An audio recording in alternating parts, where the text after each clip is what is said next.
if you mess with Trump, he'll hurt you. So I wrote a book called Killing the Killers about how the United States destroyed the jihadist movement. That's ISIS, Al-Qaeda, and some of the other smaller groups. And we dismantled them in a way that was brutal. And that was Obama and Trump. Right. Biden had nothing to do with it. Right. Obama, though, did the exact same thing. So wouldn't there be, where's the alarm then if you don't like how Trump handled it, but you voted for Obama? Right. So people don't know that, though. Oh. That's why I wrote the book. I got it, okay. Obama and Trump were simpatico that these guys had to go. And we knocked them out. Now, in Ukraine, you had Obama stay out of it because he lost Crimea to Putin. Putin took Crimea away from Ukraine under Barack Obama, and Obama didn't do anything. And then Putin would go, aha. But when Trump got elected, Putin knew, because he's kind of a feral type guy, is a different person. So I think that, and I'm pretty sure this is true, there'll be a ceasefire in Ukraine very quickly after the inauguration on January 20th. Because Putin is suffering. The ruble has collapsed. Anybody watching us tonight that has investments in Russia, say goodbye. Their currency is collapsed. More than 300,000 Russians dead or wounded. For what? So Putin can't even come outside. The fear of assassination is so high.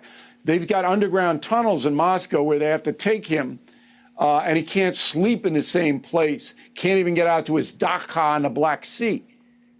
He knows that he's in big trouble, Putin, and they'll come to some accommodation. Now, is that World War III? I don't think so.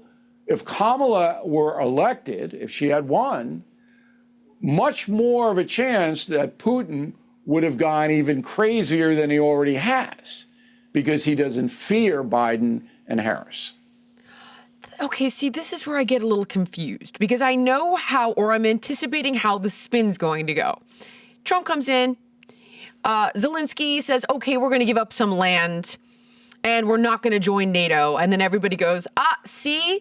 Putin won. We had him on the run. The ruble was collapsing, but Trump is such a Putinite, and he worships Putin as a dictator. Putin is his hero, and he caved. That's how I'm anticipating they'll spin it.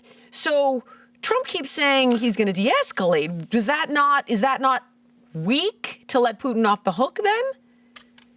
No, he's got to get a deal with Putin. Nobody wants this to continue.